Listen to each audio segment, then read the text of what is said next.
അതിദാരിദ്ര്യ നിർമ്മാർജ്ജന പ്രഖ്യാപനം തട്ടിപ്പെന്ന് ബിജെപി 60,000 എന്ന സംഖ്യ തന്നെ അടിസ്ഥാനമില്ലാത്തതെന്നും അതിൽ 50,000 പേരും സിപിഎം പ്രവർത്തകരാണെന്നും കെ സുരേന്ദ്രൻ.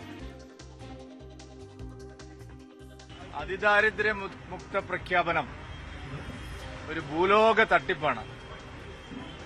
വെറും ഒരു PR പ്രചാരണം മാത്രമാണിത്.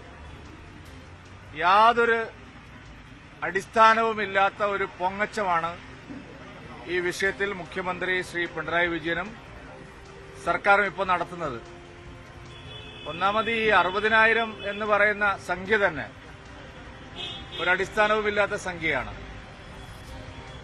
നമ്മുടെ കേരളത്തിൽ ജനങ്ങൾ പട്ടിണി കിടന്ന് മരിക്കാത്തതിന് കാരണം കേന്ദ്ര സർക്കാർ നൽകുന്ന ആനുകൂല്യങ്ങളാണ്.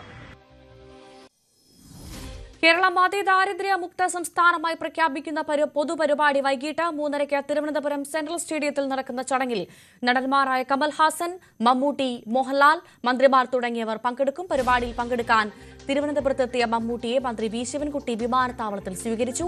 പ്രതിപക്ഷത്തിനും ക്ഷണമുണ്ടെങ്കിലും പങ്കെടുക്കില്ല. ഇംഗ്ലീഷ് മാധ്യമങ്ങളിൽ അടക്കം മുൻ പേജ് പരസ്യം നൽകി വൻ പ്രചാരണമാണ് പ്രഖ്യാപനത്തിന് സർക്കാർ നൽകിയത്. വി അരുൺ നൽകും കൂടുതൽ വിവരങ്ങൾ. അരുൺ, വലിയ താരനിര തന്നെയാണ് ഇന്ന് വൈകിട്ട് നടക്കുന്ന പരിപാടിക്ക്. എന്തായാലും സംസ്ഥാനത്തെ അതിദാരിദ്ര്യമുക്ത സംസ്ഥാനമായി പ്രഖ്യാപിച്ചു കഴിഞ്ഞു സർക്കാർ. പക്ഷെ അപ്പോൾ പോലും പ്രതിപക്ഷം ഈ ചടങ്ങിൽ വിട്ടുനിൽക്കുകയാണ്. ഇത് PR ആണ്, സർക്കാരിന്റെ തട്ടിപ്പാണ് എന്ന് ആവർത്തിച്ചു കഴിഞ്ഞു പ്രതിപക്ഷ നേതാവ് അടക്കം, പ്രതിപക്ഷം ഒന്നടങ്കം. എപ്പോഴത്തേക്ക് ഈ ചടങ്ങ് ആരംഭിക്കും? എന്തൊക്കെയാണ് ഇതിന്റെ കൂടുതൽ വിശദാംശങ്ങൾ? എന്തുകൊണ്ട് പ്രതിപക്ഷം പങ്കെടുക്കുന്നില്ല? ഭവ്യ, വൈകിട്ട് 5 മണിക്കാണ് ഉദ്ഘാടന ചടങ്ങ്. ഈ പ്രഖ്യാപനത്തിന്റെ ഭാഗമായുള്ള ആഘോഷ ചടങ്ങ്. മമ്മൂട്ടിയും മോഹൻലാലും കമൽഹാസനും പങ്കെടുക്കുമെന്നാണ് സർക്കാരിന്റെ അറിയിപ്പ്. ഏതായാലും മമ്മൂട്ടി ഇന്ന് രാവിലെ തന്നെ തിരുവനന്തപുരത്ത് എത്തിക്കഴിഞ്ഞു. വലിയൊരു ഇടവേളയ്ക്ക് ശേഷമാണ് മമ്മൂട്ടി തലസ്ഥാനത്തെത്തുന്നത്. വലിയ സ്വീകരണം അദ്ദേഹത്തിന് സംസ്ഥാന സർക്കാർ മന്ത്രി വി ശിവൻകുട്ടി തന്നെ നേരിട്ട് വിമാനത്താവളത്തിലെത്തി മമ്മൂട്ടിയെ സ്വീകരിച്ചു. കമൽഹാസനും മോഹൻലാലും പങ്കെടുക്കുമെന്നാണ് ഇതുവരെയുള്ള അറിയിപ്പ്. വൈകിട്ട് 5 മണിക്കാണ് ഈ പരിപാടി നടക്കുക. വലിയ രീതിയിലുള്ള ഒരു ആഘോഷമാക്കി ഇത് മാറ്റും, വലിയ ജനപങ്കാളിത്തവും കൂടിയുള്ള ഒരു ആഘോഷമാക്കി മാറ്റാനാണ് സർക്കാരിന്റെ തീരുമാനം. പുതുയുഗ പിറവി എന്ന് മുഖ്യമന്ത്രി വിശേഷിപ്പിക്കുന്ന ചരിത്ര മുഹൂർത്തമെന്ന് സ്പീക്കറൊക്കെ വിശേഷിപ്പിച്ച ഒരു പരിപാടിയാണ്. അത് വലിയ രീതിയിൽ ആഘോഷിക്കാൻ തന്നെയാണ് സർക്കാരിന്റെ തീരുമാനം. ഏതായാലും പ്രതിപക്ഷം ഇതിൽ ബഹിഷ്കരണം പ്രഖ്യാപിച്ചു കഴിഞ്ഞു. സർക്കാരിന്റെ കണക്കുകളിൽ പ്രതിപക്ഷത്തിനും BJPക്കും വിശ്വാസമില്ല. ഈ 60,000 പേർ എങ്ങനെയെന്ന കണക്കാണ് പ്രതിപക്ഷവും BJPയും ചോദിക്കുന്നത്. AY കാർഡ് ഉടമകൾ തന്നെ 5 ലക്ഷത്തോളം വരും. അവർ സ്വാഭാവികമായി അതിദരിദ്രരല്ല എന്ന് വരുന്നതോടുകൂടി ഈ റേഷൻ വാങ്ങാനുള്ള അവകാശം കൂടി പുറത്തു പോകില്ലേ എന്ന ചോദ്യം കൂടി പ്രതിപക്ഷം ഉന്നയിക്കുന്നുണ്ട്. സർക്കാരിന്റെ ഒരു PR തട്ടിപ്പാണ്, കള്ളക്കണക്കുകളാണ്, പെരുപ്പിച്ച കണക്കുകളാണ് എന്ന വിമർശനമാണ് പ്രതിപക്ഷം ഉന്നയിക്കുന്നത്. അതുകൊണ്ടാണ് പ്രതിപക്ഷ നേതാവ് അടക്കമുള്ളവർ ഇതിൽ പങ്കെടുക്കാത്തത്. നിയമസഭയിൽ എന്ന പോലെ പ്രതിപക്ഷം ഇവിടെയും ബഹിഷ്കരണം പ്രഖ്യാപിച്ചിരിക്കുകയാണ്. BJPയും ഈ ചടങ്ങിൽ പങ്കെടുക്കുന്നില്ല. PV അരുണാണ് വിവരങ്ങൾ നൽകിയത്. കണ്ണീർ പാടങ്ങൾ.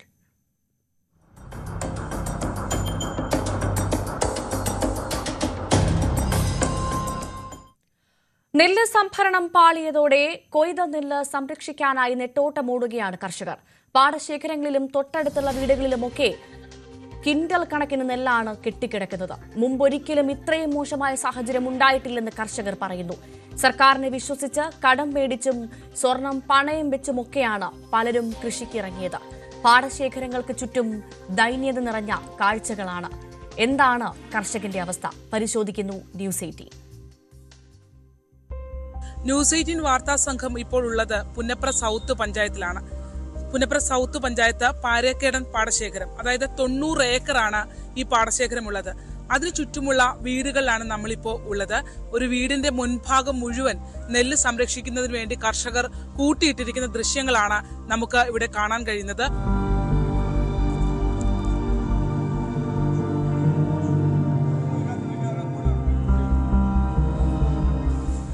തൂക്കം കഴിഞ്ഞ് ബാക്കി നെല്ല. ആ നെല്ല് അയാൾ 1 കിൻഡൽ നെല്ലിന് 68 കിലോ അരി വീതം മില്ലുകാരൻ കൊടുക്കണം. അപ്പൊ അവനത് പുഴുങ്ങി കുത്തുമ്പോൾ 68 കിലോ കിട്ടത്തില്ലെന്ന് ബ്രോക്കർ നമ്മളോട് പറഞ്ഞിട്ടാണ് നമ്മളോട് അധികം കിഴിവ് മേടിക്കുന്നത്. യഥാർത്ഥത്തിൽ ആ മേടിക്കുന്ന കിഴിവ് മില്ലുകാരന് കിട്ടുന്നില്ല. അവൻ ആ പഴയ റേഷ്യോ അനുസരിച്ചുള്ള സാധനമേ കിട്ടത്തുള്ളൂ. 100 കിൻഡൽ നെല്ലിപ്പോൾ ഒരു ലോറിയെ ചെല്ലുന്നു. വേ ബ്രിഡ്ജ് കയറ്റിട്ട് ലോറി തൂക്കി മാറ്റിക്കഴിഞ്ഞാൽ ബാക്കി നെല്ലിന്റെ 1 കിൻഡൽ ഇപ്പൊ 100 കിൻഡൽ ഉണ്ടെങ്കിൽ 68 കിലോ വെച്ച് അരി കൊടുക്കണം.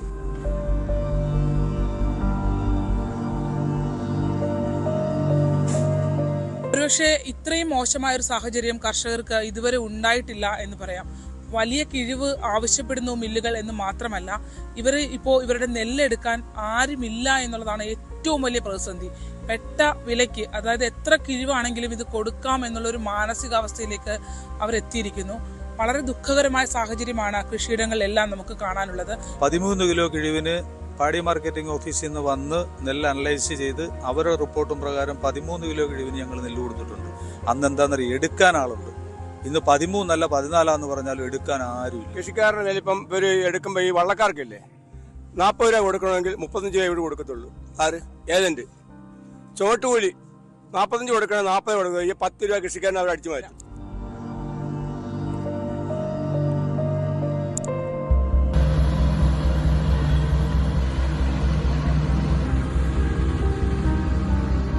ഈ കാണുന്നത് പോലെ ഇത്തരത്തിൽ പാടശേഖരങ്ങളിലെല്ലാം തന്നെ ഇത്തരത്തില് ഇങ്ങനെ ചെറിയ ടർപോളിൻ ഷീറ്റുകൾ വിരിച്ചിട്ട് നെല്ല് സൂക്ഷിച്ചിരിക്കുന്ന ഒരു അവസ്ഥയാണ്. നെല്ല് സൂക്ഷിച്ചിരിക്കുവാണല്ലേ? അതെ, സൂക്ഷിച്ചിരിക്കുക. എന്താ ഒരു സാഹചര്യം? എന്താ ഇപ്പോഴത്തെ സാഹചര്യം എന്ന് പറഞ്ഞാൽ ഞങ്ങൾക്ക് ഇത് കരക്ക് കയറ്റി ഇടാനായിട്ട് യാതൊരു മാർഗവും ഇല്ല. കരക്കെല്ലാം നെല്ലാണ്. ഇപ്പം ഇത് ഞങ്ങളുടെ കണ്ടത്തിലാണ് ഇട്ടിരിക്കുന്നത്. ഒരു മഴ ഇവിടെ പെയ്തു കഴിഞ്ഞാൽ ഞങ്ങൾക്ക് യാതൊരു പ്രയോജനം ഉണ്ടാകുകയില്ല. ഇത് വെള്ളത്തിൽ തന്നെ പോകും. ഇതിങ്ങനെ എത്ര ദിവസം ഇങ്ങനെ ഉണക്കി ഇങ്ങനെ പോകും? അത് പോകാൻ വലിയ പ്രയാസമാണ്. ഞങ്ങളെ എന്തിനാ ഇത്ര കഷ്ടപ്പെടുന്നത്? നിങ്ങൾ കിട്ടിയാൽ ഉടനെ തന്നെ നെല്ലെടുക്കുക, ഞങ്ങളെ സഹായിക്കുക. ഈ ഉൽപ്പന്നങ്ങൾ ഞങ്ങൾ ഉണ്ടാക്കി ഇത്രയും പാടുപെട്ടുണ്ടാക്കി വെച്ചിട്ട് ഇതാ അവസ്ഥ. ഇത്രയും ഒരു 10-15 വർഷമായിട്ട് ഇത്രയും ദയനീയമായൊരു അവസ്ഥ ഞങ്ങൾക്കുണ്ടായിട്ടില്ല. അതാണ് കേൾക്കേണ്ടത്. അതായത് ഇത്രയും വർഷക്കാലം ഈ കൃഷിയിടത്തിൽ കർഷക തൊഴിലാളികളുടെ ഒപ്പം ജോലിയെടുക്കുന്ന തൊഴിലാളികളാണിവർ. ഇവർ പറയുന്ന കാര്യം വളരെ പ്രധാനപ്പെട്ടതാണ്. ഇത്രയും ദയനീയമായ ഒരു സാഹചര്യം കർഷകർക്ക് ഉണ്ടായിട്ടില്ല എന്നുള്ളതാണ്. ഇത് സർക്കാരാണ് ഇത് കേൾക്കേണ്ടത്. കർഷകരുടെ വിലാപമാണ് ഈ പാടശേഖരങ്ങളിൽ ഓരോ ഇടങ്ങളിലും ഉണ്ടായിരിക്കുന്നത്. അവരുടെ കണ്ണീര് വീണ, അതായത് തൊഴിലാളി വർഗത്തിന്റെ സർക്കാരാണ് ഇടതുപക്ഷ സർക്കാർ എന്നാണ് അവകാശപ്പെടുന്നത്. അങ്ങനെ അവകാശപ്പെടുന്ന സർക്കാർ ഈ തൊഴിലാളികളുടെ കണ്ണുനീർ കാണാതെ പോകരുത് എന്നുള്ളതാണ്. ഇനി ഒരു ദിവസം പോലും മുന്നോട്ട് പോയാൽ അവർക്ക് ജീവിക്കാനാവില്ല. അവരുടെ അധ്വാനത്തിന്റെ ഫലം മുഴുവൻ ഈ പാടശേഖരങ്ങൾ നശിച്ചു പോകുന്ന സാഹചര്യമാണ് ഉണ്ടാകുന്നത്. ആ സാഹചര്യം ഒഴിവാക്കാൻ വേണ്ടി അടിയന്തരമായ ഇടപെടലാണ് സർക്കാരിന്റെ ഭാഗത്തു നിന്ന് ഉണ്ടാകേണ്ടത്. ആലപ്പുഴയിൽ നിന്നും ശരണ്യ സ്നേഹജൻ, ന്യൂസ് 18. 266 ദിവസമായി ആശാ വർക്കർമാർ സെക്രട്ടേറിയറ്റിന് മുൻപിൽ നടത്തിവന്ന രാപ്പകൽ സമരത്തിന് ആവേശ സമാപനം. സമരപ്രതിജ്ഞ റാലി പ്രതിപക്ഷ നേതാവ് വി.ഡി. സതീശൻ ഉദ്ഘാടനം ചെയ്തു. ഓണറേറിയം 1000 രൂപ വർദ്ധിപ്പിച്ച സാഹചര്യത്തിലാണ് സമരം അവസാനിപ്പിച്ചത്. കഴിഞ്ഞ ഫെബ്രുവരി 10-ാം തീയതി തുടങ്ങിയ ആശാ വർക്കർമാരുടെ കേരള ആശാ ഹെൽത്ത് വർക്കേഴ്സ് അസോസിയേഷന്റെ അനിശ്ചിതകാല സമരത്തിനാണ് തൽക്കാലത്തേക്കെങ്കിലും സെക്രട്ടേറിയറ്റ് നടയിൽ ഇന്ന് വിരാമമാകുന്നത്. 266 ദിവസം പിന്നിട്ടതിന് ശേഷമാണ് സമരപ്രതിജ്ഞ റാലിയോടെ ആശാ വർക്കർമാരുടെ സമരം തൽക്കാലത്തേക്ക് അവസാനിപ്പിക്കുന്നത്. പ്രാദേശിക തലങ്ങളിലായിരിക്കും ഇനി സമരം നടക്കുക എന്നാണ് സമരസമിതി നേതാക്കൾ മാധ്യമങ്ങളോട് കഴിഞ്ഞ ദിവസം വ്യക്തമാക്കിയിരിക്കുന്നത്. അതായത് ഓണറേറിയം വർദ്ധിപ്പിച്ച് നൽകേണ്ടതിന്റെ ഉത്തരവാദിത്തം സംസ്ഥാന സർക്കാരിനാണ് അല്ല എന്ന നിലപാടിൽ സർക്കാർ ഉറച്ചു നിൽക്കുകയായിരുന്നു. പക്ഷേ കഴിഞ്ഞ ദിവസം വളരെ നാടകീയമായാണ് 1000 രൂപ ആശാ വർക്കർമാരുടെ ഓണറേറിയം വർദ്ധിപ്പിച്ച് നൽകിയത്. ഇതോടെയാണ് ഈ അനിശ്ചിതകാല സമരത്തിന് തൽക്കാലത്തേക്കെങ്കിലും ഒരു വിരാമമിടാൻ സെക്രട്ടേറിയറ്റിനിടയിലെ സമരം അവസാനിപ്പിക്കാനുള്ള തീരുമാനത്തിലേക്ക് ആശാ ഹെൽത്ത് വർക്കേഴ്സ് അസോസിയേഷൻ എത്തിയത്. ഈ സമരം 365 ദിവസം പിന്നിടുന്ന 2026 ഫെബ്രുവരി 10-ാം തീയതി സെക്രട്ടേറിയറ്റിനിടയിൽ ഒരു ബഹുജന പരിപാടിക്ക് ആഹ്വാനം ചെയ്തിട്ടുണ്ട് സമരസമിതി. എന്തായാലും മഴയും വെയിലുമൊക്കെ ഏറ്റ് ആശാ വർക്കർമാരുടെ ഓണറേറിയവും മറ്റ് ആനുകൂല്യങ്ങളും വർദ്ധിപ്പിച്ച് നൽകണമെന്ന ആവശ്യം ഉന്നയിച്ചുകൊണ്ട് 266 ദിവസം തുടർച്ചയായി സമരം ചെയ്തതിന് ഒടുവിലാണ് സർക്കാരിന്റെ ഭാഗത്തു നിന്ന് വളരെ അപ്രതീക്ഷിതമായി ഉണ്ടായ ഓണറേറിയം വർധനമെന്ന നടപടി സ്വാഗതം ചെയ്തുകൊണ്ട് ആശാ വർക്കർമാരുടെ സമരം ഇപ്പോൾ അവസാനിക്കുന്നത്.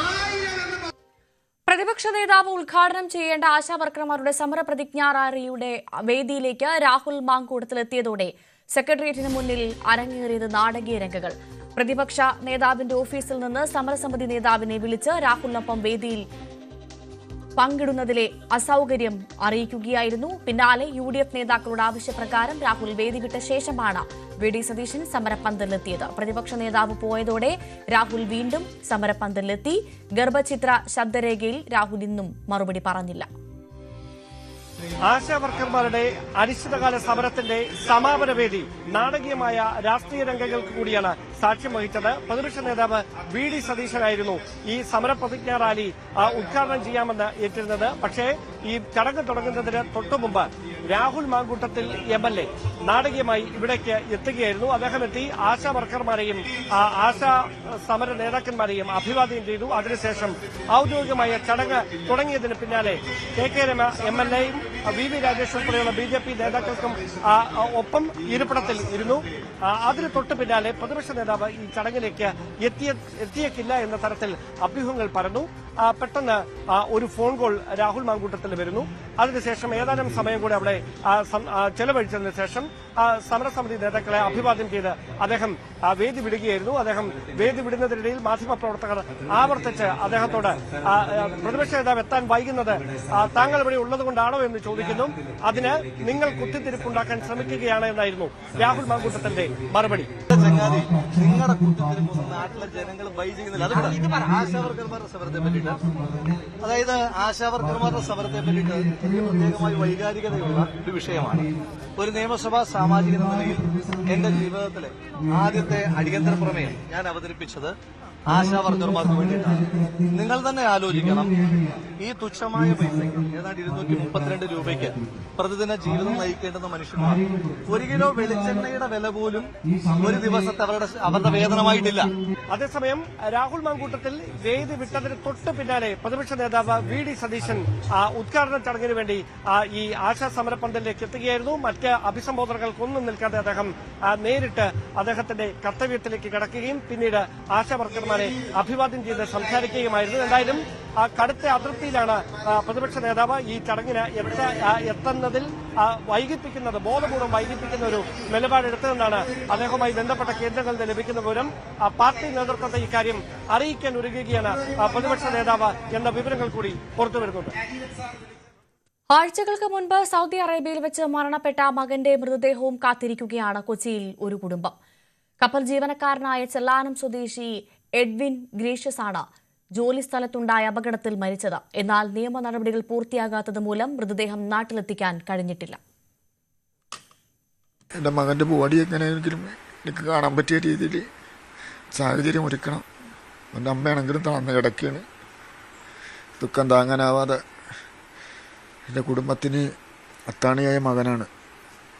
കുടുംബം പുലർത്തിക്കൊണ്ടുപോയ ആളാണ്. ഞാൻ ഒരു രോഗാവസ്ഥയിൽ നിൽക്കുന്ന ആളാണെങ്കിലും കൂടി കാലിനുമൊക്കെ പല സ്ഥലത്തൊക്കെ വേദനയും സർജറി കഴിഞ്ഞ ശേഷം പല ബുദ്ധിമുട്ടുകളൊക്കെ അനുഭവിക്കുന്ന ആളാണ്.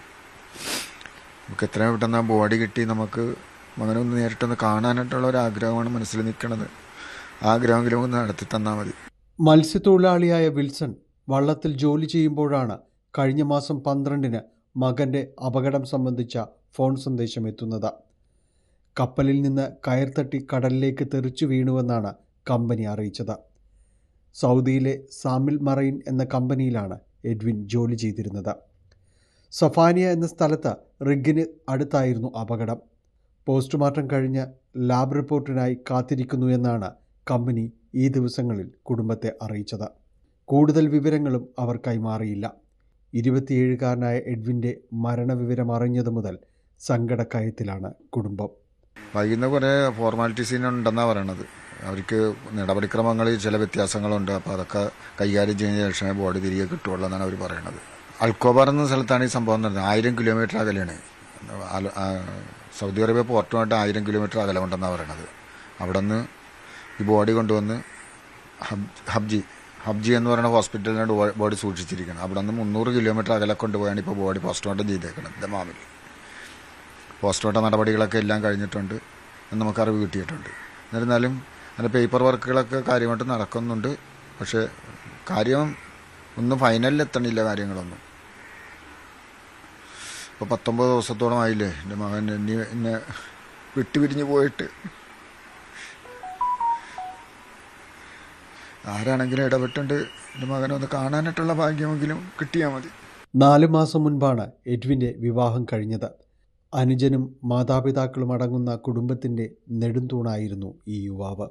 മകനെ അവസാനമായി ഒന്ന് കാണാൻ പ്രവാസി വ്യവസായി യൂസഫ് അലി അടക്കമുള്ളവർ ഇടപെടണമേ എന്ന് അപേക്ഷിക്കുകയാണ് പിതാവ്. യൂസഫലി സാറിനെ പോലത്തെ ആളുകളെങ്കിലും മനുഷ്യന് ദുഃഖം അറിയുന്നവർ, ആ ദുഃഖം അറിയുന്നവരെങ്കിലും എൻ്റെ മകനെ എനിക്കൊന്ന് കാണാനായിട്ടുള്ള ഒരാഗ്രഹമുണ്ട്.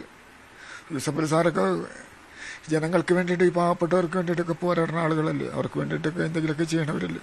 ക്യാമറമാൻ KP ധനേഷിനൊപ്പം ഡാനി പോൾ, ന്യൂസ് 18 കൊച്ചി. എഡ്വിന്റെ മൃതദേഹം നാട്ടിലെത്തിക്കാൻ ഊർജിതമായ ഇടപെടൽ നടത്തുന്നതായി എറണാകുളം MP ഹൈബി ഈഡൻ. സൗദിയിലെ നിയമങ്ങളാണ് വലിയ തടസ്സമായി നിൽക്കുന്നതെന്നും അദ്ദേഹം ന്യൂസ് 18നോട് പറഞ്ഞു. എഡ്വിൻ മരണപ്പെട്ട അവരുടെ ബന്ധുമിത്രാദികൾ ഈ വിവരം അറിയിച്ചതിനെ തുടർന്ന് നിരന്തരമായി സൗദിയിലെ എംബസിയുമായി MP എന്നുള്ള രീതിയിൽ ഇടപെടുന്നുണ്ട്. കാഫ്ജി എന്ന് പറയുന്ന സ്ഥലത്താണ് എഡ്വിൻ മരണപ്പെട്ടത്. അവിടെ പോസ്റ്റ്മോർട്ടം സൗകര്യങ്ങളില്ലാത്തത് കൊണ്ട് ദമാമിലേക്ക് 300 കിലോമീറ്റർ അപ്പുറത്തേക്ക് അത് കൊണ്ടുപോയി. സാബിർ എന്ന് പറയുന്ന അവിടുത്തെ IFS officer, community welfare officer കൂടിയാണ്. അവരുമായി സംസാരിച്ച് നിരന്തരമായി ഇത് ഫോളോ അപ്പ് ചെയ്യുന്നുണ്ട്. അപ്പോൾ ഇതൊരു അസ്വാഭാവികമായ മരണമെന്നാണ് അവരുടെ കണ്ടെത്തൽ. അതുകൊണ്ട് തന്നെ പോസ്റ്റ്മോർട്ടത്തിന് ശേഷം, ഫർദർ എൻക്വയറിക്ക് ശേഷം മാത്രമേ ബോഡി എംബാം ചെയ്ത് എയർലൈൻ അതോറിറ്റി NOC കൊടുക്കത്തുള്ളൂ. അപ്പോൾ അതിനു വേണ്ടുന്ന നടപടിക്രമങ്ങൾ പൂർത്തീകരിച്ചുകൊണ്ടിരിക്കുകയാണ്. ഒരു കാലതാമസം ഉണ്ടായിട്ടുണ്ട്. സൗദി അറേബ്യ എന്ന് പറയുന്ന രാജ്യത്തിന്റെ നിയമങ്ങളാണ് അത് ഇത്രയും കഠിനമാക്കുന്നത്. ഞങ്ങളത് നിരന്തരമായി ഫോളോ അപ്പ് ചെയ്യുന്നുണ്ട്. ഇതുപോലുള്ള വാർത്തകൾ തീർച്ചയായിട്ടും അതിന് സഹായകരമാകും. വേഗം എഡ്വിനെ നാട്ടിലേക്ക് കൊണ്ടുവരാൻ വേണ്ടി സഹായകരമാകും ഞങ്ങൾ പ്രതീക്ഷിക്കാം. വാർത്താമാധ്യമങ്ങൾ ജനാധിപത്യത്തെ പ്രതിഫലിപ്പിക്കുന്ന കണ്ണാടിയാണെന്നും സത്യം ജനങ്ങളിലേക്ക് എത്തിക്കുക എന്ന മാധ്യമധർമ്മം ന്യൂസ് 18 എന്നും കാത്തുസൂക്ഷിക്കുന്നു എന്നും Paschimbangal governor CV Ananda Bose. News 18 കേരളയുടെ ബ്രാൻഡ് അവാർഡ് 2025 ചടങ്ങിൽ മുഖ്യപ്രഭാഷണത്തിനിടെ സംസാരിക്കുകയായിരുന്നു ഗവർണർ. നമ്മുടെ നാടിന്റെ സംരംഭകത്വ വിജയ വഴികളിൽ മുൻനിരയിൽ നിൽക്കുന്നവരെയാണ് ഇന്ന് ഈ വേദിയിൽ നമ്മൾ ആദരിക്കുന്നത്. പുത്തൻ ആശയങ്ങളെ ഉപയോഗപ്പെടുത്തി കേരളത്തിലെ വിവിധ വ്യവസായങ്ങളെ ലോകത്തിന് മുന്നിലേക്ക് എത്തിച്ച മികച്ച ബ്രാൻഡുകളെയാണ് ന്യൂസ് 18 കേരളം ബ്രാൻഡ് അവാർഡ് 2025 ആദരിച്ചത്. Paschimbangal governor doctor CV Ananda Bose വിവിധ പുരസ്കാരങ്ങൾ വിതരണം ചെയ്തു. ലെഗസി ബ്രാൻഡ് എക്സലൻസ് അവാർഡ്, ആ അവാർഡിന് അർഹരായിരിക്കുന്നത് SLK food processing, Kerala's number 1 eco friendly and most trusted paint brand അവാർഡാണ്. ആ അവാർഡിന് അർഹരായിരിക്കുന്നത് NCI first paint private limited, state of the art education provider. ആ അവാർഡിന് അർഹരായിരിക്കുന്നു IBIS group of institutions. Most trusted traditional food products, ആ അവാർഡിന് അർഹരായിരിക്കുന്നു BG asafoetida, innovative eco friendly product. VPS innovative സൊല്യൂഷൻസിനാണ് ആ അവാർഡ് കിട്ടിയിരിക്കുന്നത്. Most trusted rural finance company ഏതാണെന്ന് പറയാം, Surya group of companies. Change maker of the year, Dileep RK study abroad. Kerala signature brand, ആ signature ബ്രാൻഡിനുള്ള പുരസ്കാരത്തിന് അർഹരായിരിക്കുന്നത് God's own food solutions, jackfruit 365. Most trusted builders, ആ അവാർഡിന് അർഹരായിരിക്കുന്നു skyline foundation. Brand of letters ആണ് നമ്മുടെ എല്ലാവരുടെയും പ്രിയപ്പെട്ട DC ബുക്സിനാണ് ആ പുരസ്കാരം. ഗവർണർക്കുള്ള ഉപഹാരം network 18 chief content officer Santhosh Ramachandra Menon സമ്മാനിച്ചു.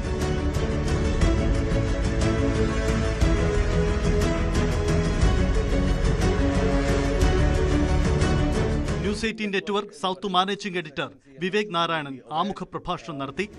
വയനാട് ദുരന്തത്തിലടക്കം ന്യൂസ് 18 കേരളം നടത്തിയ ഇടപെടലുകളെ CV ആനന്ദബോസ് പ്രത്യേകം പരാമർശിച്ചു. എനിക്കറിയാം ന്യൂസ് 18 എത്ര ഭംഗിയായിട്ട് നമ്മുടെ വയനാട് വെള്ളപ്പൊക്കം ഉണ്ടായ സമയത്ത് ന്യൂസ് 18 രംഗത്തുണ്ടായിരുന്നു. 24/7 വളരെ സ്തുത്യർഹമായ പല കാര്യങ്ങളും നിങ്ങൾ ചെയ്ത് ഞാൻ നന്ദിപൂർവ്വം ഓർമ്മിക്കുകയാണ്. ഞാൻ ഇവിടെ ചെന്നിരുന്നു. യുവ വയലിനിസ്റ്റ് R ബാലഗോപാലിന്റെ സംഗീത വിരുന്ന് ചടങ്ങിന് കൂടുതൽ മിഴിവേകി.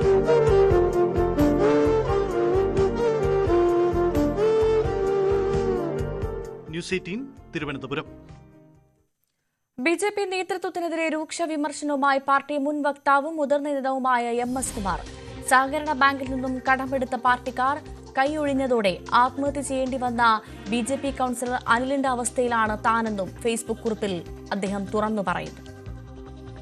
തിരുവനന്തപുരം നഗരസഭാ ഭരണം പിടിക്കാൻ BJP സർവ്വതന്ത്രങ്ങളും പയറ്റുന്നതിനിടയിലാണ് തിരുവനന്തപുരത്തെ പ്രധാന BJP നേതാവിന്റെ പരസ്യ പ്രതികരണം. BJP നേതൃത്വത്തെ പരസ്യമായി വിമർശിക്കുന്നതും വെല്ലുവിളിക്കുന്നതുമാണ് MS കുമാറിന്റെ FB പോസ്റ്റ്. ഗാസ യുദ്ധം മുതൽ PM3 വരെ പലതും മറ്റിടങ്ങളിൽ തദ്ദേശ തെരഞ്ഞെടുപ്പിൽ ചർച്ചയാകും. എന്നാൽ തിരുവനന്തപുരം നഗരസഭയിൽ ചർച്ചയാകാൻ പോകുന്നത് കൌൺസിലർ അനിൽകുമാറിന്റെ ആത്മഹത്യയും അതിലേക്ക് നയിച്ച കാരണങ്ങളുമാവും. പാർട്ടിക്കാർക്ക് നൽകിയ കടം അവർ തിരിച്ചടയ്ക്കാത്തതും അതിൽ നേതൃത്വം ഇടപെടാത്തതുമാണ് അനിലിനെ കടുത്ത മാനസിക സമ്മർദ്ദത്തിലേക്കും ആത്മഹത്യയിലേക്കും നയിച്ചത്. മറ്റൊരു സഹകരണ സംഘത്തിന്റെ തലപ്പത്തുള്ള താനും ഇതേ അവസ്ഥയിലാണ്. മരിച്ചു കഴിഞ്ഞ് നെഞ്ചത്ത് റീത്ത് വെക്കുന്നതല്ല രാഷ്ട്രീയ പ്രവർത്തനം. താൻ കൂടിയുള്ള സംഘത്തിൽ വായ്പയെടുത്തവരിൽ 70% BJPക്കാരാണ്. വായ്പ തിരിച്ചടയ്ക്കാത്തവരിൽ 90% പാർട്ടിക്കാരാണ്. അതിൽ സെൽ കൺവീനർമാരടക്കമുള്ള സംസ്ഥാന ഭാരവാഹികളുമുണ്ട്. വായ്പയെടുത്ത് മുങ്ങി നടക്കുന്ന ഇവരെ മുൻനിർത്തിയാണ് നഗരസഭാ ഭരണം പിടിക്കാൻ പോകുന്നതെങ്കിൽ അത് ജനങ്ങൾ അറിയട്ടെ. വായ്പ തിരിച്ചടപ്പിക്കാൻ നടപടിയുണ്ടായില്ലെങ്കിൽ അടുത്ത പോസ്റ്റിൽ ഇവരുടെ പേരുകൾ വെളിപ്പെടുത്തുമെന്നും MS കുമാർ പറയുന്നു. ന്യൂസ് 18 തിരുവനന്തപുരം. 2025 എഴുത്തച്ഛൻ പുരസ്കാരം കവി KG ശങ്കരപിള്ളയ്ക്ക് 5 ലക്ഷം രൂപയും പ്രശസ്തി പത്രവും ഫലകവുമാണ് പുരസ്കാരം. സാംസ്കാരിക മന്ത്രി സജി ചെറിയാനാണ് പുരസ്കാരം പ്രഖ്യാപിച്ചത്. NS Madhavan, KR Meera, doctor KM Anil, CP Aboobacker തുടങ്ങിയവർ പുരസ്കാര നിർണയ സമിതിയാണ് ജേതാവിനെ തെരഞ്ഞെടുത്തത്. ആധുനിക മലയാള കവിതയുടെ മുഖമാണ് ശങ്കരപിള്ളയെന്ന് പുരസ്കാരം പ്രഖ്യാപിച്ച മന്ത്രി പറഞ്ഞു. പ്രശസ്ത കവി ശ്രീ KG ശങ്കരപിള്ളയാണ്. ആധുനിക മലയാള കവിതയിലെ നവഭാവുകത്വത്തിന്റെ ശീഘ്രഗതിയിൽ നിന്ന പ്രതിഭയാണ് KG ശങ്കരപിള്ള. ഇന്ത്യൻ ദേശീയതയുടെ സവിശേഷമായ സംക്രമണ ഘട്ടത്തിൽ തീർത്തും വ്യത്യസ്തമായ ശൈലിയും ആഖ്യാന ഘടനയുമായി അദ്ദേഹം രംഗപ്രവേശനം ചെയ്തു. ആവിഷ്കാരത്തിന്റെ ഭിന്ന വഴികളിലൂടെ അദ്ദേഹത്തിന്റെ കവിത കഴിഞ്ഞ അരനൂറ്റാണ്ടിലൂടെ സഞ്ചരിച്ചുകൊണ്ട് ശക്തമായ സാന്നിധ്യം ഏതൊരു മലയാളിക്കും അഭിമാനിക്കാൻ വക നൽകുന്നതാണ്. സമകാല രാഷ്ട്രീയ സംഭവങ്ങളോട് ശക്തമായി പ്രതികരിക്കുമ്പോൾ തന്നെ ഭാവപരമായ ഔന്നിത്യം പുലർത്തുന്ന കവിതകളാണ് അദ്ദേഹത്തിൻ്റെത്. മലയാള സാഹിത്യത്തെ സാമാന്യമായും കവിതാ സാഹിത്യത്തെ സവിശേഷമായും സമ്പന്നമാക്കുന്നതിൽ ശ്രദ്ധേയമായ സംഭാവന നൽകിയ പ്രതിപാദനാണ് KG ശങ്കരപിള്ള എന്ന കാര്യം എഴുത്തച്ഛൻ പുരസ്കാര ജേതാവിനെ തെരഞ്ഞെടുത്തുകൊണ്ട് ജൂറി അഭിപ്രായപ്പെട്ടിട്ടുണ്ട്. ശ്രീ NS മാധവൻ ചെയർമാനും Shrimati KR Meera, doctor KM Anil എന്നിവർ അംഗങ്ങളും Kerala Sahitya Akademi secretary professor CP Aboobacker member സെക്രട്ടറിയുമായ പുരസ്കാര നിർണയ സമിതിയാണ് ജേതാവിനെ തെരഞ്ഞെടുത്തിരിക്കുന്നത്. ശബരിമല സ്വർണ്ണപ്പാളി മോഷണ കേസിൽ മുൻ executive officer D Sudheesh Kumar അറസ്റ്റിൽ. കേസിൽ 3ാമത്തെ അറസ്റ്റാണ്. ഉണ്ണികൃഷ്ണൻ പോറ്റിയുടെ സുഹൃത്ത് ചോദ്യം ചെയ്ത് വിട്ടയച്ചു. ദേവസ്വം ബോർഡ് ആസ്ഥാനത്ത് നിന്ന് നിർണായകമായ ചില രേഖകൾ പ്രത്യേക അന്വേഷണ സംഘം പിടിച്ചെടുത്തെന്നും സൂചനയുണ്ട്. ശബരിമലയിലെ സ്വർണ്ണപ്പാളി മോഷണവുമായി ബന്ധപ്പെട്ട് ദേവസ്വം ബോർഡ് ആസ്ഥാനത്ത് SIT കഴിഞ്ഞ ദിവസം വിശദമായ പരിശോധന നടത്തിയിരുന്നു. ആ പരിശോധനയ്ക്കിടയിലാണ് പ്രധാനപ്പെട്ട ചില രേഖകൾ അവിടെ നിന്ന് പിടിച്ചെടുക്കുന്ന സാഹചര്യമുണ്ടായത്. അതിന് പിന്നാലെയാണ് ഉണ്ണികൃഷ്ണൻ പോറ്റിയുടെ ഉറ്റ സുഹൃത്തായ PK വാസുദേവനെ ചോദ്യം ചെയ്യലിനായി ഈഞ്ചക്കലിലെ ക്രൈംബ്രാഞ്ച് ഓഫീസിൽ ഹാജരാകാൻ ആവശ്യപ്പെട്ടത്. ഇയാൾക്ക് പുറമെ ദേവസ്വം ബോർഡിലെ മുൻ എക്സിക്യൂട്ടീവ് ഓഫീസറായ സുധീഷ് കുമാറിനോടും ഈഞ്ചക്കലിലെ ക്രൈംബ്രാഞ്ച് ഓഫീസിലെത്താൻ നിർദ്ദേശം നൽകുകയായിരുന്നു. തുടർന്ന് മണിക്കൂറുകൾ നീണ്ട ചോദ്യം ചെയ്യലിന് ഒടുവിലാണ് എക്സിക്യൂട്ടീവ് ഓഫീസറായിരുന്ന സുധീഷ് കുമാറിന്റെ അറസ്റ്റ് രേഖപ്പെടുത്തുകയും PK വാസുദേവനെ ചോദ്യം ചെയ്ത് വിട്ടയക്കുകയും ചെയ്തിരിക്കുന്നത്. ഏതെങ്കിലും തരത്തിലുള്ള നിർദ്ദേശം അന്വേഷണ സംഘത്തിന്റെ ഭാഗത്തുനിന്ന് ലഭിച്ചാൽ ഉടൻ തന്നെ ഉദ്യോഗസ്ഥർക്ക് മുമ്പിൽ ഹാജരാകണമെന്ന നിർദ്ദേശം നൽകിയാണ് വാസുദേവനെ പറഞ്ഞയച്ചിരിക്കുന്നത്. അതേസമയം മറ്റ് തുടർ നടപടികൾ അറസ്റ്റ് രേഖപ്പെടുത്തിയതിനു ശേഷം മറ്റ് തുടർ നടപടികളിലേക്ക് സുധീഷ് കുമാറിനെ മറ്റ് തുടർ നടപടികളുടെ ഭാഗമായി റാന്നി കോടതിയിൽ ഹാജരാക്കുന്നത് ഉൾപ്പെടെയുള്ള നടപടിക്രമങ്ങളാണ് ബാക്കിയാകുന്നത്. വൈകാതെ തന്നെ കോടതിയിലേക്ക് സുധീഷിനെ എത്തിക്കുമെന്നാണ് അറിയാൻ കഴിയുന്നത്. ഏതായാലും കേസുമായി ബന്ധപ്പെട്ട് 3ാമത്തെ അറസ്റ്റാണ് ഇപ്പോൾ നടന്നിരിക്കുന്നത്. അതിൽ ദേവസ്വം ബോർഡിന്റെ ഭാഗമായ 2ാമത്തെ ഉദ്യോഗസ്ഥരാണ് അറസ്റ്റിലാകുന്നത്. അതായത് ആദ്യം മുരാരി ബാബു അറസ്റ്റിലാകുന്നു, പിന്നീട് ഇപ്പോൾ സുധീഷ് കുമാർ അറസ്റ്റിലാകുന്നു. സുധീഷാണ് ഈ സ്വർണ്ണപ്പാളി അവിടെ നിന്ന് മോഷ്ടിക്കാനുള്ള സാഹചര്യം ഒരുക്കി നൽകിയത് എന്നാണ് SITയുടെ കണ്ടെത്തലെന്നാണ് മനസ്സിലാക്കാൻ കഴിയുന്നത്. അങ്ങനെയാണെങ്കിൽ പ്രതിപട്ടികയിൽ ഉൾപ്പെട്ടിട്ടുള്ള ശേഷിക്കുന്ന 7 ദേവസ്വം ബോർഡ് ഉദ്യോഗസ്ഥരിലേക്ക് കൂടി വൈകാതെ അന്വേഷണമെത്തും. വിശദമായ ചോദ്യം ചെയ്യലിന് ശേഷം അവരെയും അറസ്റ്റ് അടക്കമുള്ള തുടർ നീക്കങ്ങളിലേക്ക് കടക്കാനുള്ള സാധ്യതയാണ് SITയുടെ ഭാഗത്തുനിന്ന് ഇപ്പോൾ നിലനിൽക്കുന്നത്. എറണാകുളം ചെറായിൽ ഇന്നോവ കാറുമായി 16കാരന്റെ പരാക്രമം. അമിത വേഗതയിൽ ഓടിച്ച കാർ നിരവധി വാഹനങ്ങളിൽ ഇടിച്ചു. ചെറായിൽ വയോധികയെയും സ്ത്രീയെയും വാഹനം ഇടിച്ചിട്ടു. ചെറായി മുതൽ എടവനക്കാട് വരെയാണ് വാഹനം അപകടമുണ്ടാക്കിയത്. നാട്ടുകാർ തടയാൻ ശ്രമിച്ചെങ്കിലും നിർത്താതെ പോയ വാഹനം പിന്നീട് കസ്റ്റഡിയിലെടുത്തു.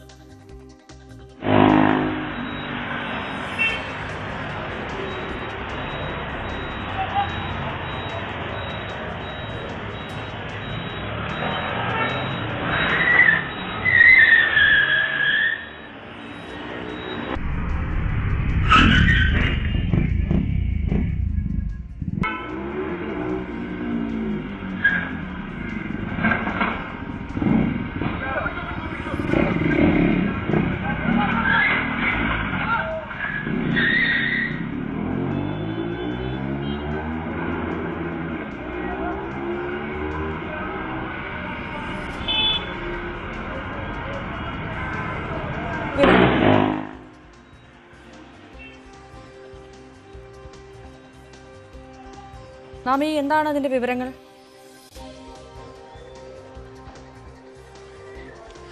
ഭവ്യ, ഭയപ്പെടുത്തുന്ന ദൃശ്യങ്ങൾ തന്നെയാണ് പുറത്തു വന്നിരിക്കുന്നത്. ഇന്ന് രാവിലെയോടുകൂടിയാണ് ചെറായി മുതൽ ഇടവനക്കാട് വരെ ഈ കറുത്ത ഇന്നോവ ക്രിസ്റ്റ കാറ്, അത് കായംകുളം രജിസ്ട്രേഷൻ ഉള്ളതാണ്. ഈ കാറ് ഓടിച്ചിരുന്നത് 16 വയസ്സ് മാത്രം പ്രായമുള്ള ഒരു കുട്ടിയാണ്. അവനോടൊപ്പം മറ്റ് 2 സുഹൃത്തുക്കളും ഉണ്ടായിരുന്നു. ഇതിൽ 3 പേർക്കും പ്രായപൂർത്തിയായിട്ടില്ല എന്ന് തന്നെയാണ് പോലീസ് പറയുന്നത്. ഈ അമിത വേഗതയിൽ വാഹനം ഓടിച്ച് നിരവധി വാഹനങ്ങളെ ഇടിച്ചു തെറിപ്പിക്കുന്നു. ആളുകളൊക്കെ തലനാഴിഴയ്ക്കാണ് അവിടെ നിന്ന് രക്ഷപ്പെടുന്നതെന്ന് തന്നെ നമുക്ക് ആ CCTV ദൃശ്യങ്ങളിൽ നിന്നും കാണാൻ കഴിയും. ഒരു വയോധികയും ഇടിച്ചിട്ടുണ്ട്. ആ വയോധികയുടെ നില അല്പം ഗുരുതരമാണെന്നാണ് നമുക്ക് ലഭിക്കുന്ന വിവരവും. എന്തായാലും ഈ 16 വയസ്സുകാരനെയും ഈ വാഹനവും എടവനക്കാട് പോലീസ് കസ്റ്റഡിയിൽ എടുത്തിട്ടുണ്ട്. വിശദമായി ചോദ്യം ചെയ്തുകൊണ്ടിരിക്കുകയാണ്. എന്ത് വീട്ടുകാർ അറിയാതെയാണോ ഈ വാഹനം എടുത്തുകൊണ്ട് പോയത് എന്നൊരു സംശയമാണ് പോലീസും പ്രകടിപ്പിക്കുന്നത്. എന്തായാലും വിശദമായ ചോദ്യം ചെയ്യലുകൾക്ക് ശേഷം മാത്രമേ ഒരു കൃത്യമായിട്ടുള്ളൊരു വിവരം ലഭിക്കുകയുള്ളൂ. സ്വാഭാവികമായും ഈ കുട്ടി പ്രായപൂർത്തിയാകാത്ത കുട്ടിയായതിനാൽ അതിന്റെ പേര് വിവരങ്ങൾ പുറത്തുവിടാൻ കഴിയില്ല. കുട്ടിയുടെ പിതാവിന്റെ ലൈസൻസ് സസ്പെൻഡ് ചെയ്യുന്നത് അടക്കമുള്ള നടപടികളിലേക്കായിരിക്കും പോലീസ് കടക്കുക എന്നാണ് നമുക്ക് അറിയാൻ സാധിക്കുന്നത്. എന്തായാലും ദൃശ്യങ്ങൾ ഏറെ ഭയപ്പെടുത്തുന്നതാണ്. നാട്ടുകാർ ഈ വാഹനം തടയാൻ ശ്രമിക്കുന്നുണ്ട്. പക്ഷേ ഇത് വകവയ്ക്കാതെ വീണ്ടും ആ വാഹനം അമിത വേഗതയിൽ ഓടിച്ചുകൊണ്ട് പോകുന്നതാണ് സംഭവിച്ചത്. ഭവ്യ, നാമി ദിനേശാണ് വിവരങ്ങൾ നൽകിയത്.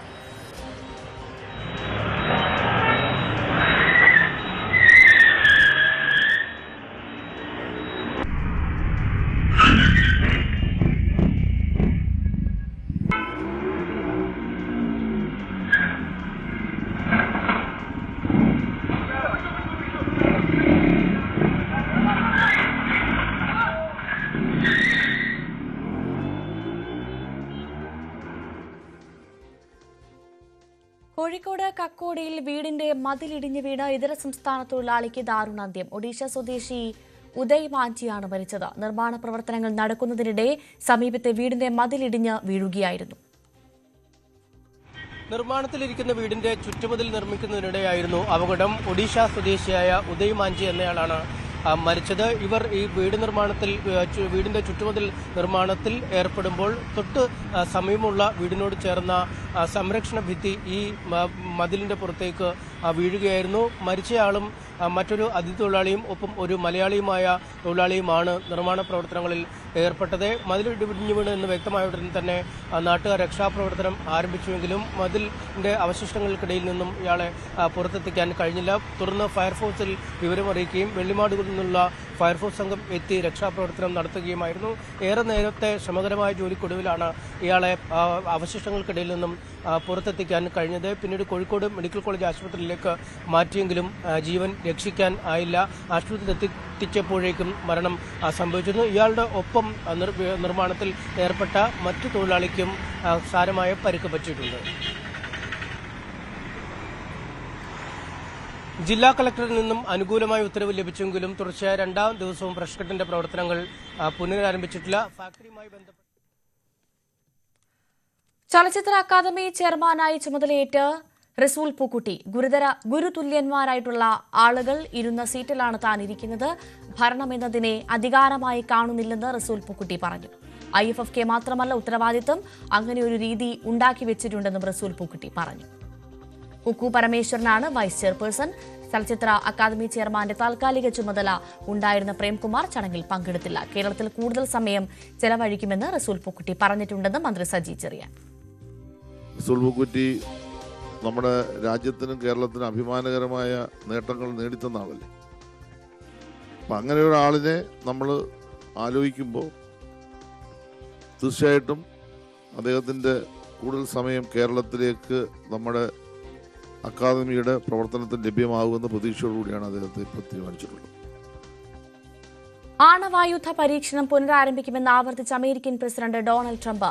അവർ അത് ചെയ്താൽ ഞങ്ങളും ചെയ്യും എന്നാണ് റഷ്യയെ ലക്ഷ്യം വെച്ചുള്ള ഒളിയമ്പ്. 33 വർഷത്തിന് ശേഷം ആണവ പരീക്ഷണങ്ങൾക്കുള്ള മൊറട്ടോറിയം നിർത്തുന്ന ട്രംപിന്റെ പ്രഖ്യാപനം ആഗോളതലത്തിൽ വലിയ ആശങ്കകൾക്ക് വഴിവെച്ചിരിക്കുകയാണ്. യുദ്ധങ്ങൾ അവസാനിപ്പിച്ചെന്ന് അവകാശപ്പെടുന്ന ഡൊണാൾഡ് ട്രംപിന്റെ സമീപ ദിവസങ്ങളിലെ പ്രതികരണം ലോകമാകെ ആശങ്ക ഉണ്ടാക്കുന്നതാണ്. അമേരിക്ക ആണവായുധ പരീക്ഷണം പുനരാരംഭിക്കുമെന്ന കൃത്യമായ സൂചനയാണ് ഡൊണാൾഡ് ട്രംപ് നൽകുന്നത്. Okay, you can't clarify whether you'll resume. I'm not going to say yet. I mean, I know exactly what we're doing, where we're doing it, but other countries are doing it, and if other countries do it, we do it. Poseidon ജലാന്തര ഡ്രോണും Burevestnik cruise മിസൈലും Russia പരീക്ഷിച്ച സാഹചര്യത്തിലാണ് ആണവായുധ പരീക്ഷണങ്ങൾക്ക് അമേരിക്കയും ഒരുങ്ങുന്നത്. എന്നാൽ ഇത് ആണവായുധ പരീക്ഷണം ആയിരുന്നില്ലെന്നാണ് റഷ്യ വാദിക്കുന്നത്. 33 വർഷങ്ങൾക്ക് മുൻപ് 1992 US കോൺഗ്രസിന്റെ ഉത്തരവനുസരിച്ചുള്ള ഒരു മൊറട്ടോറിയം പ്രകാരമാണ് ആണവ പരീക്ഷണങ്ങൾ അമേരിക്ക നിർത്തിവച്ചിരുന്നത്. 3 പതിറ്റാണ്ടിന് ശേഷം ഇത് പിൻവലിക്കാൻ പ്രതിരോധ വകുപ്പിന് പ്രസിഡന്റ് ഡൊണാൾഡ് ട്രംപ് നിർദ്ദേശം നൽകിയത് ഉത്കണ്ഠയ്ക്കിടയാക്കിയിട്ടുണ്ട്. ആണവായുധ പരീക്ഷണവുമായി ബന്ധപ്പെട്ട് അമേരിക്ക നടത്തുന്ന ഏത് നീക്കത്തിനും റഷ്യയിൽ നിന്നും പ്രതിഫലനങ്ങളുണ്ടാകും. 2025 ഓഗസ്റ്റിൽ ആണവായുധ പരീക്ഷണങ്ങൾ നിർത്തിവെക്കാനുള്ള സ്വയം പ്രഖ്യാപിത മൊറട്ടോറിയം റഷ്യ അവസാനിപ്പിച്ചിരുന്നു. 1996 ഐക്യരാഷ്ട്രസഭ മുൻകൈയെടുത്ത് രൂപം നൽകിയ ആണവ പരീക്ഷണ നിരോധന ഉടമ്പടിയോട് യോജിച്ച രാജ്യങ്ങളാണ് യുഎസും റഷ്യയും. 187 രാജ്യങ്ങൾ കരാറിൽ ഒപ്പിടുകയും 178 രാജ്യങ്ങൾ ഇത് അംഗീകരിക്കുകയും ചെയ്തു. മാനദണ്ഡങ്ങൾ ലംഘിച്ച് നിരന്തരം ആണവായുധ പരീക്ഷണം നടത്തിയത് ഉത്തര കൊറിയയാണ്. റഷ്യ, ചൈന, അമേരിക്ക എന്നീ രാജ്യങ്ങളുടെ സമകാലിക നീക്കങ്ങൾ ശീതയുദ്ധത്തിന് സമാനമായ സാഹചര്യം വീണ്ടും സൃഷ്ടിക്കുമോ എന്ന് ആശങ്കപ്പെടുകയാണ് ഈ രംഗത്തെ വിദഗ്ധർ. വമ്പൻ ശക്തികൾ തമ്മിൽ അസ്വാരസ്യങ്ങൾ രൂക്ഷമാകുന്നത് ലോകം വീണ്ടും ആണവ ഭീഷണിയിലേക്ക് പോകുമോ എന്ന ഉദ്വേഗവും ശക്തമാക്കുന്നു. News desk, news 18. തെരഞ്ഞെടുപ്പ് പോരിൽ ബീഹാർ.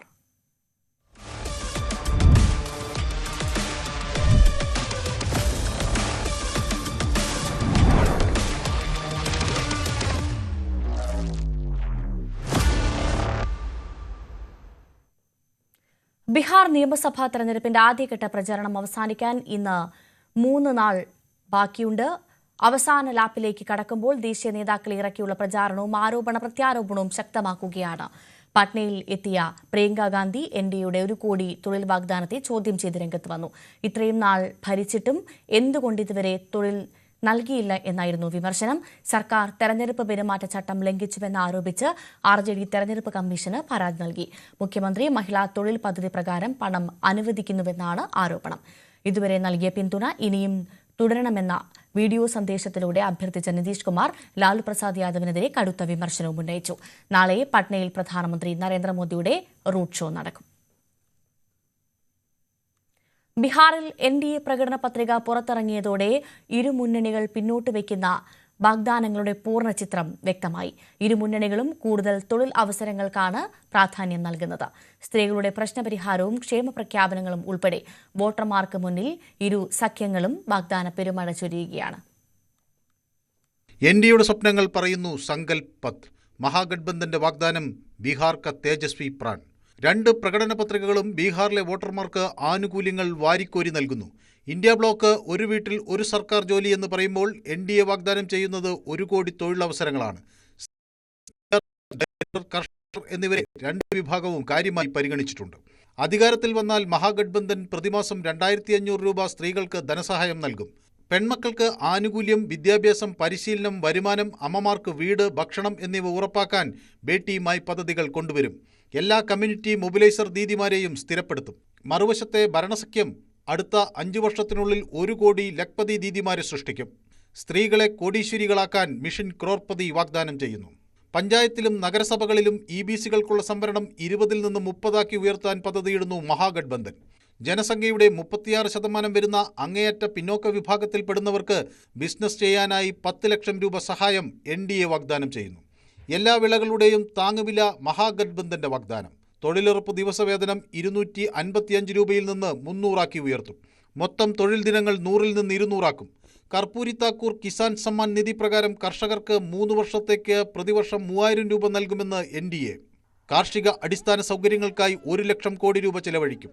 IT പാർക്കുകൾ, പ്രത്യേക സാമ്പത്തിക മേഖലകൾ, ക്ഷീര കാർഷികാധിഷ്ഠിത വ്യവസായങ്ങൾ, വിദ്യാഭ്യാസ നഗരത്തിന്റെ നിർമ്മാണം, വ്യവസായ ക്ലസ്റ്ററുകൾ എന്നിവയെക്കുറിച്ച് മഹാഗഡ്ബന്ധൻ സംസാരിക്കുന്നു. 4 നഗരങ്ങളിൽ കൂടി മെട്രോ സേവനങ്ങൾ നൽകുന്നതിനെക്കുറിച്ചും പട്ന, ദർഭംഗ, പൂർണിയ, ബഗൽപൂർ എന്നിവിടങ്ങളിലെ അന്താരാഷ്ട്ര വിമാനത്താവളങ്ങൾ നിർമ്മിക്കുന്നതിനെക്കുറിച്ചും NDA സംസാരിക്കുന്നു. സൗജന്യ വൈദ്യുതി മുതൽ വെള്ളപ്പൊക്ക മാനേജ്മെന്റ് ബോർഡ് വരെയുണ്ട് വാഗ്ദാന പെരുമഴകളിൽ എന്ന് ചുരുക്കം. News desk, news 18. ഡൽഹിയുടെ പേര് മാറ്റണമെന്ന ആവശ്യവുമായി BJP MP പേര് ഇന്ദ്രപ്രസ്ഥ എന്നാക്കണമെന്നാവശ്യപ്പെട്ട് പ്രവീൺ ഖണ്ഡേവാൽ ആണ് അമിത്ഷായ്ക്ക് കത്ത് നൽകിയത്. അധികാരത്തിലേറിയതിനു ശേഷം പലയിടങ്ങളിലും പേരുമാറ്റം പ്രകടമായിരുന്നു. ഇപ്പോൾ രാജ്യതലസ്ഥാനത്തിന്റെ പേര് തന്നെ മാറ്റണമെന്ന ആവശ്യമാണ് BJP ഉയർത്തുന്നത്. സാംസ്കാരിക ചരിത്ര ഘടകങ്ങൾ പരിഗണിച്ച് പേര് മാറ്റണമെന്നാണ് കത്തിൽ പറയുന്നത്. ഡൽഹിക്ക് ആയിരക്കണക്കിന് വർഷങ്ങൾ പഴക്കമുള്ള പാരമ്പര്യമുണ്ടെന്നും അത് ഇന്ത്യൻ നാഗരികതയുടെ ആത്മാവിനെയും പാണ്ഡവർ സ്ഥാപിച്ച ഇന്ദ്രപ്രസ്ഥ നഗരത്തിന്റെ ഉജ്ജ്വലമായ പാരമ്പര്യത്തിന്റെയും പ്രതീകമാണെന്നും കത്തിൽ പറയുന്നു. പ്രയാഗ്രാജ്, അയോധ്യ, ഉജ്ജയിൻ, വാരണാസി തുടങ്ങിയ രാജ്യത്തെ മറ്റ് ചരിത്ര നഗരങ്ങൾ അവയുടെ പുരാതന നാമങ്ങളുമായി ഉയർത്തെണീക്കുമ്പോൾ ഡൽഹിക്കും ഇതാവശ്യമാണെന്നാണ് ഖണ്ഡേൽവാൾ ചൂണ്ടിക്കാട്ടുന്നത്. മാത്രമല്ല, ഓൾഡ് ഡൽഹി റെയിൽവേ സ്റ്റേഷന്റെ പേര് ഇന്ദ്രപ്രസ്ഥ ജംഗ്ഷൻ എന്ന് പുനർനാമകരണം ചെയ്യണമെന്നും ആഭ്യന്തരമന്ത്രി അമിത്ഷായ്ക്ക് എഴുതിയ കത്തിൽ ആവശ്യപ്പെട്ടു. ഇന്ദിരാഗാന്ധി അന്താരാഷ്ട്ര വിമാനത്താവളത്തിന്റെ പേര് ഇന്ദ്രപ്രസ്ഥ വിമാനത്താവളം എന്നാക്കി മാറ്റണം. ഡൽഹിയിലെ ഏതെങ്കിലും പ്രമുഖ സ്ഥലത്ത് പാണ്ഡവരുടെ വലിയ പ്രതിമ സ്ഥാപിക്കണമെന്നും പ്രവീൺ ഖണ്ഡേവാൾ ആവശ്യപ്പെട്ടു. അതേസമയം സമാന ആവശ്യമുയർത്തി VHPയും രംഗത്തെത്തി. ഡൽഹി സാംസ്കാരിക മന്ത്രി കപിൽ മിശ്രയ്ക്ക് എഴുതിയ കത്തിൽ ഇന്ദ്രപ്രസ്ഥയെന്ന് പുനർനാമകരണം നടത്തണമെന്ന് വിശ്വ ഹിന്ദു പരിഷത്ത് ആവശ്യപ്പെട്ടിരുന്നു. നേരത്തെ അലഹബാദിന്റെ പേര് പ്രയാഗ്രാജ് എന്ന് മാറ്റിയതിനു പിന്നാലെ ഉത്തർപ്രദേശിലെ ഫൈസാബാദ് ജില്ലയുടെ പേര് അയോധ്യ എന്നാക്കി മാറ്റിയിരുന്നു. News desk, news 18. കേരളത്തിൽ അനുവദിച്ച മൂന്നാം വന്ദേ ഭാരതിന് ഷെഡ്യൂളായി. പുലർച്ചെ 5:10 ബംഗളൂരുവിൽ നിന്ന് പുറപ്പെട്ട് ഉച്ചയ്ക്ക് 1:50 എറണാകുളത്തും തിരിച്ച് 2:20 പുറപ്പെട്ട് രാത്രി 11 ബംഗളൂരുവിലെത്തുന്ന തരത്തിലുമാണ് സർവീസ് ഒരുക്കിയത്. നവംബർ 2ാം വാരം ട്രെയിൻ സർവീസ് തുടങ്ങിയേക്കും. എറണാകുളത്തിനും KSR ബംഗളൂരുവിനും ഇടയിലുള്ള കേരളത്തിന്റെ മൂന്നാം വന്ദേ ഭാരത് എക്സ്പ്രസ് ആണിത്. കേരളത്തിൽ തൃശൂർ, പാലക്കാട് എന്നീ 2 സ്റ്റോപ്പുകളും തമിഴ്നാട്ടിൽ കോയമ്പത്തൂർ, തിരുപ്പൂർ, സേലം, ഈറോഡ് എന്നീ 4 സ്റ്റോപ്പുകളുമാണ് ഇതിനുള്ളത്. ലക്ഷദ്വീപ് ഉൾപ്പെടെയുള്ള തന്ത്രപ്രധാന ദ്വീപ് മേഖലകൾ നിരീക്ഷണം ശക്തമാക്കാനൊരുങ്ങി വ്യോമസേന. ഇതിന്റെ ഭാഗമായി മിനിക്കോയ് ദ്വീപിൽ പുതിയ വിമാനത്താവളം തുടങ്ങും. ആയുധങ്ങളും മരുന്നും എത്തിക്കാൻ ശേഷിയുള്ള മൾട്ടിപർപ്പസ് ഡ്രോണുകൾ ദ്വീപ് മേഖലയിൽ കൂടുതലായി വിന്യസിക്കുമെന്നും എയർ മാർഷൽ നർമ്മദേശ്വർ തിവാരി തിരുവനന്തപുരത്ത് മാധ്യമങ്ങളോട് പറഞ്ഞു. രാജ്യത്തെ ദ്വീപ് മേഖലകളിലെ സുരക്ഷാ സാഹചര്യം കണക്കിലെടുത്താണ് നിർണായക നീക്കത്തിന് വ്യോമസേന തയ്യാറെടുക്കുന്നത്. നിലവിൽ ഒരു വിമാനം മാത്രം ഇറങ്ങാൻ കഴിയുന്ന മിനിക്കോയ് ദ്വീപിൽ പുതുതായി വിമാനത്താവളം നിർമ്മിക്കുമെന്നും air marshal Narmadeshwar Tiwari.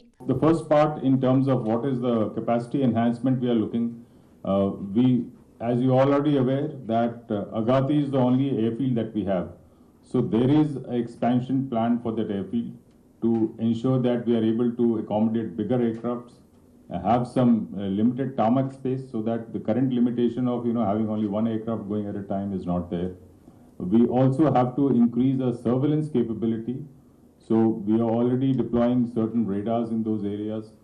We are also going to develop another airport at Minicoy. അത്യാധുനിക സജ്ജീകരണങ്ങളോട് കൂടിയ ഡ്രോണുകളും ലക്ഷദ്വീപ് ഉൾപ്പെടെയുള്ള മേഖലകളിൽ വിന്യസിക്കാനാണ് തീരുമാനം.